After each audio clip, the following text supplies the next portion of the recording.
ನಮಸ್ಕಾರ ರೀ ಬಿಜಾಪುರ ಮಂದಿಗೆ. ಇವತ್ತು ನಾ ಸಾಲಿಗೆ ಹೋಗ್ಬೇಕತ್ತೆ ಅಲ್ಲಿ ರೆಡಿ ಆಗಾಕತ್ತೀನಿ. 20 ದಿವಸ ಸಾಲಿ ಸುಟ್ಟಿ ಕೊಟ್ಟೈತಿ. ಇವತ್ತ ಹೊಂಟಿ ನೋಡ್ರಿ. ನಾ ಸಾಲಿಗೆ ಹೋಗಾಗ ಶಿಸ್ತ ಪೌಡ್ರ್ ಗಿಡ್ರ್ ಹಚ್ಕೊಂಡ ಮಸ್ತ್ ರೆಡಿ ಹಾಕಿ ನೋಡ್ರಿ. ನಮ್ದು ಗೌರ್ಮೆಂಟ್ ಸ್ಕೂಲ್ ಐತ್ ಕರೆ ಐಡೆಂಟಿ ಇದು ಎಲ್ಲ ಕೊಟ್ಟಿರ್ತಾರ ನೋಡ್ರಿ. ಎಲ್ಲ ಹಾಕೊಂಡ್ ರೆಡಿ ಆದೆ. ಅದ್ರ ಬೂಟ್ ಅಟ್ಟ ಹಾಕೊಂಡಿಲ್ಲ ಹೊಂಟೆ ನೋಡ್ರಿ ಸಾಲಿಗೆ. ನಮ್ಮ ಅಣ್ಣ ಇವತ್ತ ಫಸ್ಟ್ ಟೈಮ್ ಐತೈತಿ ಅಲ್ಲಿ ಕಲರ್ ಡ್ರೆಸ್ ಹಾಕೊಂಡ ನೋಡ್ರಿ. ನಮ್ಮ ಪಪ್ಪ ಸಾಲಿಗೆ ಬಿಡಾಕ್ ಬರಾಕತ್ತಾನ. ನಮ್ಮ ಮಮ್ಮಿಗೆ ಬಾಯ್ ಮಾಡಿ ಹೋದೆ ನೋಡ್ರಿ. ಸಾಲಿ ಬಿಡ್ತು ಮನಿಗ್ ಬಂದೆ. ಈಗ ಡ್ರೆಸ್ ಚೇಂಜ್ ಮಾಡಾಕತ್ತೀನಿ. ಐಡೆಂಟಿದು ಒಂದ್ ಕಡೆ ಇರ್ಲಿಲ್ಲ ಅಂದ್ರ ಸಿಗಾಳತ್ತೆ ಅಲ್ಲಿ ಒಂದ್ ಕಡೆ ಇಟ್ಟೆ. ನಮ್ಮ ಅಕ್ಕಗಳು ಎದಕ್ ಬರಾಕತ್ತಾರ ನೋಡ್ನುಗಪ್ಪ. ಬರ್ತಡೇ ಕರ್ಯಾಕ್ ಬಂದಿದಿಲ್ಲ ನಮ್ಮ ಅಕ್ಕ. ಹೋದಿ ನೋಡ್ರಿ. ಹನುಮಾರ್ದಿಂದ ನಮ್ಮ ಅಜ್ಜಿ ಬಂದಲ್ಲ ಆರತಿ ಮಾಡಕತ್ತಾಳ ನೋಡ್ರಿ ನಮ್ಮ ಅಕ್ಕ. ಈಗ ನಮ್ಮ ಅಜ್ಜಿ ಆರತಿ ಮಾಡಕತ್ತಾಳ ನೋಡ್ರಿ. ಈಗ ನಮ್ಮ ಅಂಟಿ ಆರತಿ ಮಾಡಕತ್ತಾಳ ನೋಡ್ರಿ. ಈಗ ನಮ್ಮ ಮಮ್ಮಿ ಆರತಿ ಮಾಡಿದ್ಲು. ಆರತಿ ಮಾಡೋ ಪದ್ಧತಿ ಇರ್ತೈತಿ ನೋಡ್ರಿ ಈ ಕಡೆ ಎಲ್ಲಾ.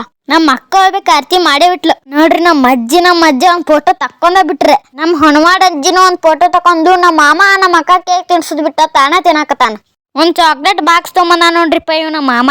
ನಾವ್ ಎಲ್ಲಾರು ಒಂದ್ ಗ್ರೂಪ್ ಫೋಟೋ ತಕೊಂದಿವಿ ನೋಡ್ರಿ. ನಮ್ಮ ಅಕ್ಕಗಳು 3 ಜನ ಕೂಡಿ ಒಂದ್ ಫೋಟೋ ತಕೊಂಡ್ರು. ನಮ್ಮ ಅಕ್ಕನ ಜೊತೆ ನಾ ಒಂದ್ ಫೋಟೋ ತಕೊಂಡೆ. ಈಗೇನೈತಿ ಎಲ್ಲಾರು ಫಸ್ಟ್ ಚೋಡಾ ಬಾಳಿಕೆ ಕೇಕ್ ತಿನ್ನಾಕತ್ತೀವಿ. ಈಗ ನಮ್ಮ ಅಂಟಿ ಅಡಿಗೆ ಮಾಡೆಲ್ಲ ಊಟ ಮಾಡಕ್ ಹೋಗ್ತೀವಿ. ನಾ ನೀವು ಮತ್ ಮುಂದಿನ ಸಿಗ್ತೀನಿ. ಬಾಯ್.